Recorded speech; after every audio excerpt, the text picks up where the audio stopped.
আসসালামু আলাইকুম। কেমন আছো সবাই? আচ্ছা, একসময় আমিও এখানে ছিলাম, আজকে তোমাদের সামনে দাঁড়িয়ে আছি। এটাই মনে হয় জীবনের একটা বড় পাওয়া। তো আজকে আমি এখানে আমার অ্যাডমিশন জার্নির কিছুটা শেয়ার করতে চাই। এসএসসির পরে আমার এসএসসিতে সায়েন্স ছিল, খুব ভালো লাগতো সায়েন্স। এইচএসসিতেও খুব ইচ্ছা ছিল সায়েন্স নিয়েই পড়বো, কিন্তু পরিবার, সমাজ সব কিছুর চাপে সবাই বললো না, সায়েন্স না, তুমি আর্টস নিয়ে পড়বে। রাগ হলো অনেক। যখন নিজের পছন্দের সাবজেক্ট পাবো না, তখন আর্টসও নেব না, চলে গেলাম কমার্সে। এরপরে মনে হয় আজকে এই পর্যায়ে দাঁড়িয়ে আমার মনে হয় কমার্সে যাওয়ার সিদ্ধান্তটা মনে হয় আমার জীবনের একটা বেস্ট ডিসিশন ছিল। এই কলেজে আসার পরে আমার ডিপার্টমেন্টের sir ma'am, Ashiq sir, Masuma ma'am আর ছিলেন অনিরুদ্ধ স্যার, কলেজের শুরু থেকে এখনও পর্যন্ত তাদের কাছ থেকে যে সাপোর্টটা আমি পেয়েছি, হোক সেটা পারিবারিক সমস্যা, হোক সেটা আর্থিক সমস্যা, বইয়ের সমস্যা বা টিউশন করা নিয়ে সমস্যা, সব কিছুর সমাধান স্যার ম্যামরা আমাকে দিয়েছে। তো এইচএসসি পরীক্ষা দিলাম, ভালো মতোই হলো পরীক্ষা। ঠিক করলাম, মনে মনে ভাবলাম যে এবার তো অ্যাডমিশনে যাওয়া যায়। ও আর একটা কথা, আমি যখন কলেজে আসি তখন আমি জানতাম না বিশ্ববিদ্যালয় আসলে কি। তো এই কলেজের স্যার ম্যামরা প্রতিটা ক্লাসেই বিশ্ববিদ্যালয়ের কথা বলে। বিশেষ করে আশিক স্যার প্রত্যেকটা ক্লাসে ঢাকা বিশ্ববিদ্যালয়ের বর্ণনা দিতেন। তো খুব লোভ হলো, একদিন বাসায় গেলাম, ফোনে সার্চ দিয়ে একটা ঢাকা বিশ্ববিদ্যালয়ের ভিডিও দেখলাম। অনেক বড় ক্যাম্পাস, অনেক সুন্দর ক্যাম্পাস। মনে মনে আশা জাগলো, এই ক্যাম্পাসে যদি আমিও পড়তে পারতাম।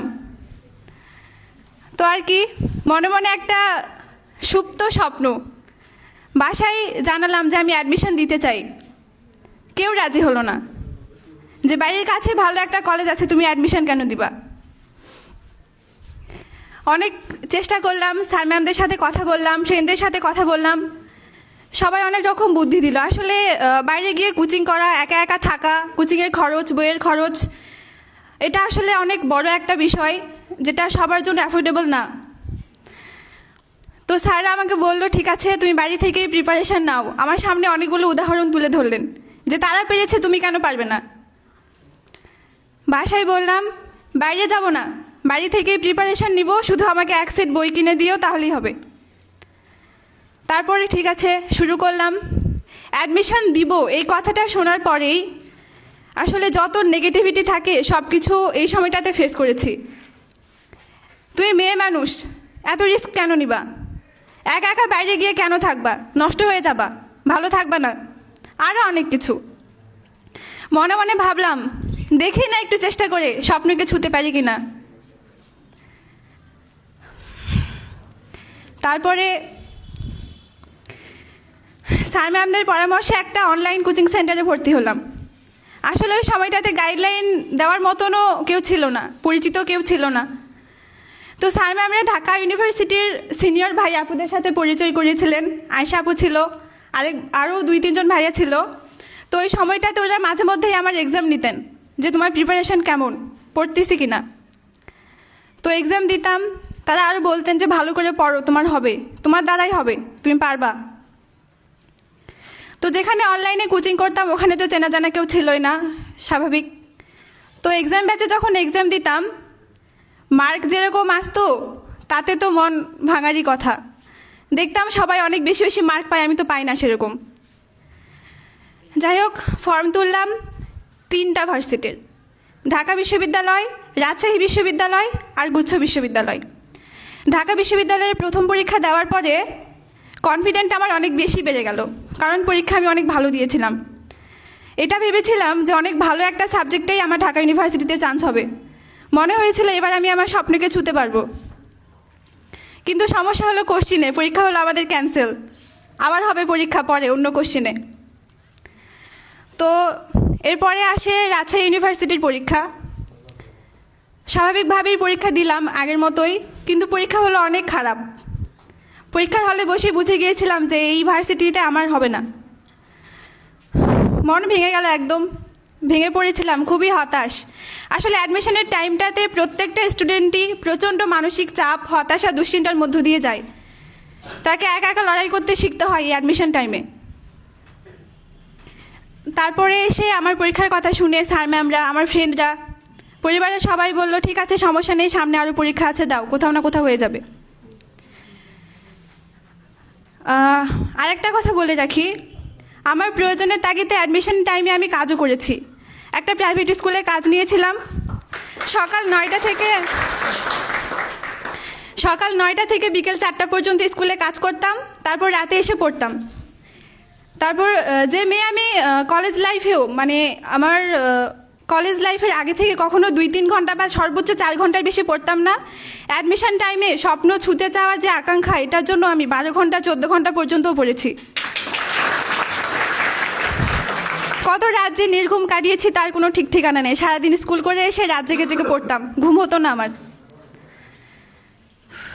জীবনে টুইস্ট তো তখন আসলো যখন গুচ্ছ পরীক্ষার 7 দিন আগে আব্বু আমাকে বলল, থেমে যাও, অনেক জায়গায় পরীক্ষা দিয়েছো, হয়নি, আর দিতে হবে না, এখানে ভর্তি হয়ে যাও। তখন ওই সময়টাতে এই কথাটা শুনে মনে হয়েছিল যে মাথায় আকাশ ভেঙে পড়লো। এতদিন ধরে করা এত কষ্ট সব কি তাহলে বিফলে যাবে? সবার বিরুদ্ধে গিয়ে অ্যাডমিশনে এসেছিলাম, সময় এসে হাল কিভাবে ছেড়ে দেই। অনেক চেষ্টা করলাম কিন্তু রাজি করতে পারলাম না। অবশেষে শরণাপন্ন হলাম আমার মামার। বললাম যে করেই হোক আব্বুকে রাজি করাও, পরীক্ষাটা আমি দেই, ভর্তি হওয়া না হওয়া পরের ব্যাপার। মামা এসে আব্বুকে রাজি করালেন, মামার সাথেই গেলাম পরীক্ষা দিতে। তো পরীক্ষার হলে বসে কোশ্চিন হাতে পাওয়ার পরে বুঝলাম এবার আমার চান্স ঠেকাই কে। পরীক্ষা অনেক ভালো হলো, ভাবলাম যাক এবার কোনো না কোনো একটা ভার্সিটিতে হয়ে যাবে। রেজাল্ট দিল, ভালো পজিশান, বুঝলাম এই পজিশান দিয়ে যে কোনো ভার্সিটিতে একটা ভালো সাবজেক্ট আমি পেয়ে যাব। আসলো ঢাকা ইউনিভার্সিটির আবার সেকেন্ড টাইমের পরীক্ষা। তো এবার খুব একটা প্রিপারেশন ছাড়াই পরীক্ষা দিয়েছিলাম পরের বার। তারপরে পরীক্ষা হয়েছিল মোটামুটি ভালোই। তবে রেজাল্টের পরে অল্প কি কয়েকজনের জন্য ছিলাম ওয়েটিংয়ে। তখন যে অনুভূতিটা ছিল এটা আসলে বলে বোঝানোর মতো না। মনে হচ্ছিল আমার স্বপ্ন আমার চোখের সামনে আছে, কিন্তু হাত বাড়িয়ে ছুঁতে পারছি না। খুব হতাশার মধ্যে দিয়ে কয়েকদিন যাচ্ছিল। অবশেষে দেখলাম ফোন চেক করে যে না, আমি সাবজেক্ট পেয়েছি।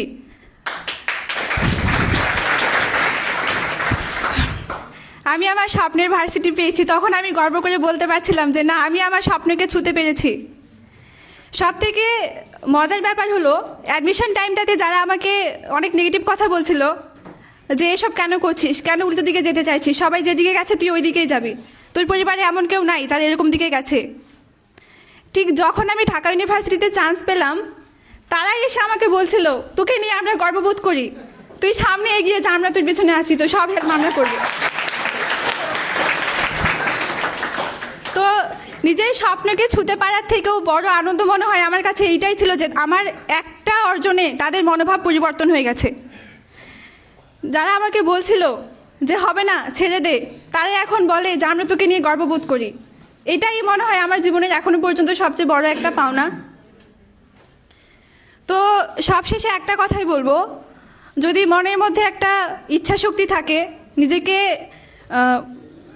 একটু সময় দেওয়া যায়, তাহলে কোনো কিছুই অসম্ভব নয়। পারিবারিক সমস্যা, আর্থিক সমস্যা কোনো কিছুই বাধা হয়ে দাঁড়াতে পারে না, যদি নিজের স্বপ্নকে ছুঁতে পারার একটা আকাঙ্ক্ষা থাকে।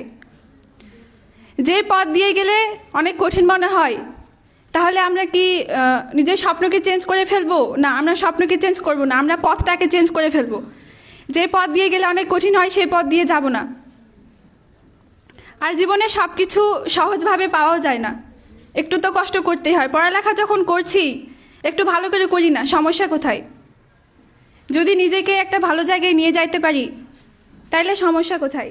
এই অ্যাডমিশনের টাইমটা আমাকে শিখিয়েছে কীভাবে ধৈর্য ধরে থাকতে হয়, কীভাবে নিজের স্বপ্নকে ছোঁয়ার জন্য পরিশ্রম করতে হয়। কেউ ছিল না পাশে। অনেক ফ্রেন্ডরা আমাকে বলেছিল যে তুই বাড়িতে বসেই পড়, আমরা তো কোচিং করব, তোকে সব ধরনের হেল্প করব। বিশ্বাস করেন, ওই কথাটা ওই পর্যন্তই সীমাবদ্ধ ছিল। একটা কেউ আমাকে হেল্প করে নাই। দিনে 4-5 ঘন্টা করে অনলাইন ক্লাস করেছি, স্কুলে কাজ করেছি, বাসায় পড়াশোনা করেছি। খুব স্ট্রাগলিং টাইম এই অ্যাডমিশন টাইমটা। তো নিজেকে নিজে বুঝতে পারতে হবে আগে। আমার মনে হয় আসলে বুঝতে পারছি না আর কি বলা উচিত। ধন্যবাদ। ধন্যবাদ তোমাকে। তো আপুর গল্পটা শুনে তোমাদের কেমন লাগলো? আপু যদি চান্স পায় তোমরা পাবা না? ইনশাল্লাহ সব